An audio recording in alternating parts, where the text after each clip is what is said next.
கொஞ்சம் பெரிய பாவம் எது, சின்ன பாவம் எதுனே?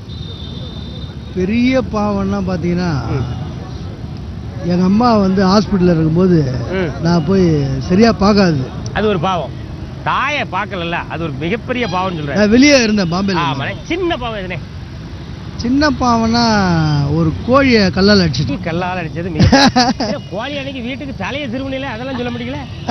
ஆமா ஆமா, அதெல்லாம் மறந்துடுவோம்.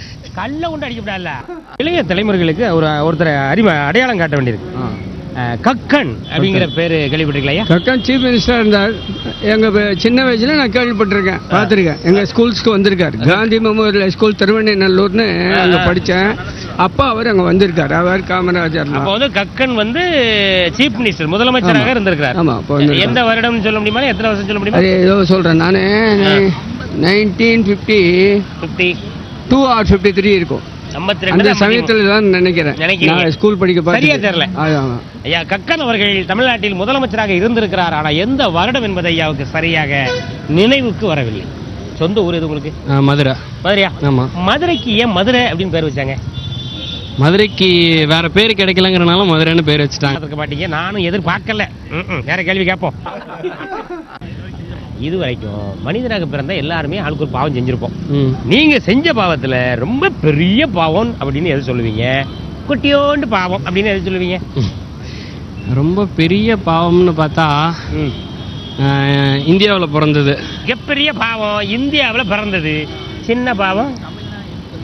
சின்ன பாவங்கிறது தமிழ்நாட்டில் பிறந்து வேளச்சேரிக்கு வந்ததுனால நான் செஞ்ச சின்ன பாவம்.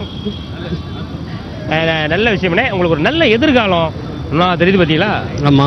நல்ல வெளிச்சமா தெரியுது. அங்க பாருங்க. ஆஹா, அற்புதமா தெரியுது. தெரியுதுல? தெரியுது. நீங்க அதையே பாத்துக்கிட்டு இருக்க, வாழ்க்கையில பெரிய ஆளாயிரும். சரி, அதையே பார்த்தா சரி சரி. இங்க பஸ் வேற வரும். பஸ் வேற. அதான் அங்கேயும் பாருங்க, அங்கேயும் பாருங்க.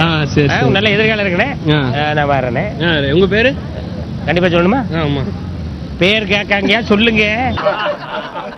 வள்ளியூர் அப்படிங்கிற ஊருக்கு, வள்ளியூருக்கு என்ன அர்த்தம்னே? அது என்ன? புராண கதையில வள்ளி இருந்த ஊர். வள்ளி இருந்த ஊர் வள்ளியூர். வள்ளி. ஆமா, வள்ளி இருந்ததா? வள்ளி முருகனுடைய அண்ணே. இங்க நான் கேட்டேன்.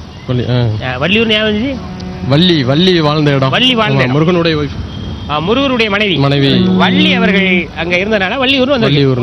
அண்ணா, இப்போ உங்க தொலைபேசி எண் சொல்ல முடியுமா? கைபேசி எண் சொல்லுங்களேன். 984193 467. எவ்வளவு அழகா தட்டு தடுமாறு இல்லாம வேகமா சொன்னிடலாம். இப்போ அப்படியே தமிழ்ல வேகமா சொல்லுங்க. 9841933467. பரவாயில்ல, கொஞ்சம் தங்கு தடையெல்லாம் வந்திருக்கு. சொந்த நெய்வேலியா? ஐயா, நெய்வேலிக்கு ஏன் நெய்வேலின்னு பேர் வந்துச்சியா? மேனுஃபேக்சர் அங்க கிராமங்கள்ல மாடு கிட்ட அதிகமா இருந்திருக்கும். மாடு அதிகமா இருந்தா நெய் உற்பத்தி.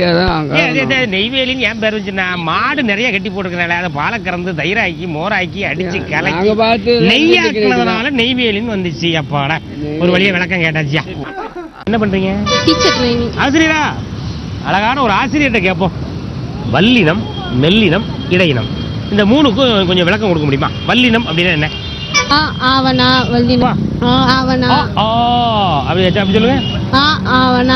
அது வந்து வல்லினம். அப்ப மெல்லினம் அப்படின்னா என்ன? அதுவா? அதாவது வல்லினம் என்றால் ஆ, மெல்லினம் என்றால் இ, இடையினம் என்றால் அதுவா? அதாவது அப்படிதான். நமது ஓட்டுநர் மிக திறமையானவர். அப்போ இடையினம் என்பது ஓவா. ஓஹோ.